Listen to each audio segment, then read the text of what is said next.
Ngayon ni Noah ang arko, nangaral din siya sa mga tao, binabalaan sila tungkol sa paparating na baha, at hinihimok silang magsisi, ngunit hindi pinansin ang kanyang mga babala. At ang sabi pa ng Diyos kay Noah, sapagkat pababahain ko ang mundo para malipol ang lahat ng nabubuhay. Mamamatay ang lahat ng nasa mundo. Pero gagawa ako ng kasunduan sa iyo.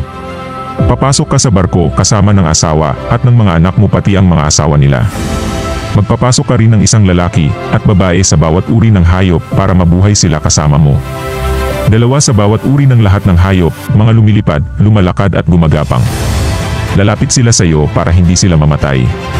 Magdala ka rin ng lahat ng uri ng pagkain para sa inyo at para rin sa mga hayop. At sinunod nga ni Noah ang lahat ng iniutos ng Diyos sa kanya.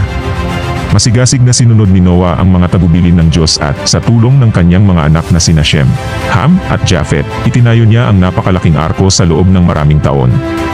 Nang matapos